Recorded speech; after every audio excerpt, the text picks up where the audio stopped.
Better Call Saul, a new episode premieres Monday at 9 on AMC and AMC+. What's up, YouTube? It's your boy, it's your homie, Futuristic Mike. Welcome back to another Better Call Saul video. Now, this is going to be the review for Better Call Saul Season 6, Episode 5, titled Black and Blue. If you're a fan of Better Call Saul, hit the like on this video. If you're new to my channel and this is the first time you're finding me, subscribe and turn on those post notifications so when I post videos on Better Call Saul, you get them.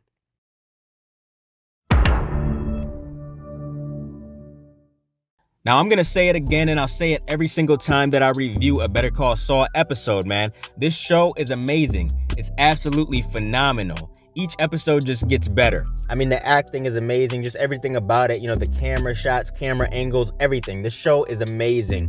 And it's very obvious why this episode was called Black and Blue, man. Your boy Jimmy got a little black and blue because him and Howard had a showdown in the ring. It was hilarious, and I'm actually going to talk about that in a separate video. You know, I'm going to do a Jimmy versus Howard video because that was hilarious. Now, ever since Kim found out that Mike was having her followed by two men, you know, because of Lalo and stuff, it seems like she's really shook up. She's kind of worried and stuff, and Jimmy has no idea that Lalo is still alive. You know, Kim didn't even tell him yet. We see that Kim puts a chair up against the door, you know, to stop people from coming in. And she's smoking on the couch and stuff in the middle of the night. And Jimmy wakes up and he sees her sitting there and he sees the chair and stuff. He's wondering if everything's all right, but he figures it's because of Lalo, you know, because Lalo came to visit them last season. He said, I thought I was the only one. So he's feeling the same exact way Kim is, but he thinks Lalo is dead.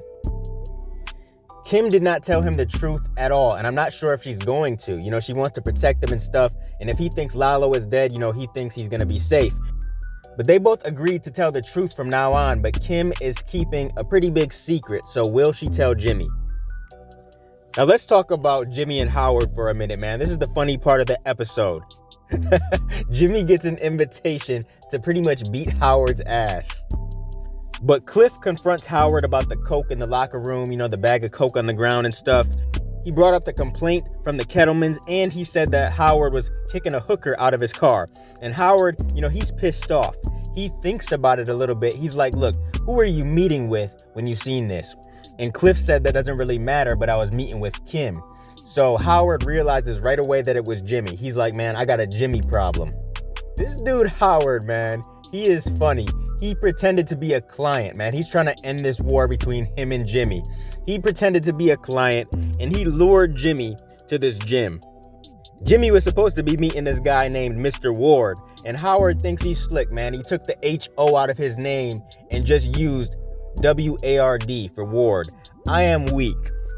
And Howard straight up says, look, we need to go a couple rounds in the ring. And Jimmy's not trying to do it at first. You know, he refuses. But then he changes his mind. As he's walking away, he's like, man, you know what? I do want to beat Howard's ass. We see them fighting in the ring or whatever. And ultimately, Howard knocks his ass out. It was pretty funny. And then Howard says, you've mistaken my kindness for weakness. He says, I'd like to think tonight made a difference. I'd like to think this ends it, but probably not. He knows Jimmy's not going to stop. But Jimmy was just laying there on the ground. Like, he didn't even try to get up. It was just funny. I guess you could say it was cool, though, that Howard was trying to fight back because he realized what Jimmy was doing. Howard definitely had enough of Jimmy's shit, you can tell. But he doesn't realize that, you know, he should fear Kim more than Jimmy. Kim is not to be played with. Now, we haven't seen Lalo in a while, but they showed him in the last part of this episode. You know, we see that he's in Germany, and he's posing as some businessman or whatever, and he just happens to meet this German woman at a bar. Gets her attention, and he says his name is Ben. You know, he says he's from New Mexico and stuff, and the woman is telling him all about the death of her husband. If you guys remember Werner from a couple seasons ago when he was helping Gus and Mike and them build the underground lab that Walter and Jesse were using in Breaking Bad. She told him how, you know, he saved all his employees before the structure caved in on them and stuff. Said how the lawyers visited her to take her husband's paperwork and how his employees did not show up to the memorial service or anything, but they sent cards and stuff.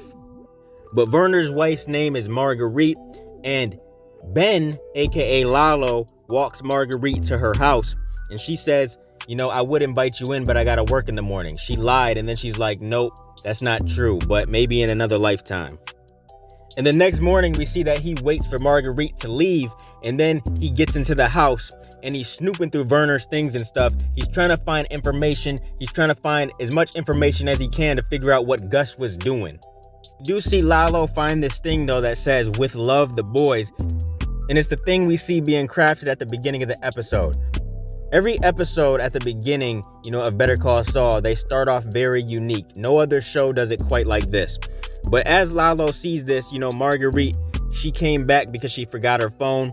She goes upstairs, but he's already gone. He had his gun and silencer ready just in case, he had to shoot her, but I'm glad he didn't. And we also see Gus at his restaurant. We see him in his office. Then he comes out to work. We see all the workers at Los Pollos Hermanos. And it's just cool to get a look inside of his business, to see what's going on inside Los Pollos Hermanos. But he starts freaking out kind of, and he goes outside and you think he sees something, but you don't really know what it is. I think he's just paranoid because he thinks Lalo might be coming for him. But that's like all we see of Gus in this episode. But overall, man, a really solid episode. Once again, of course, Better Call Saul is great. Every single episode never disappoints. I mean, never. This episode was an 8.5 out of 10 in my opinion. If you guys have seen it, I want to know your thoughts. Comment down below and let me know what you thought of this episode. And I want to know what you thought of the Jimmy and Howard fight. It was pretty hilarious. Like I said, I'm going to talk about it in a separate video.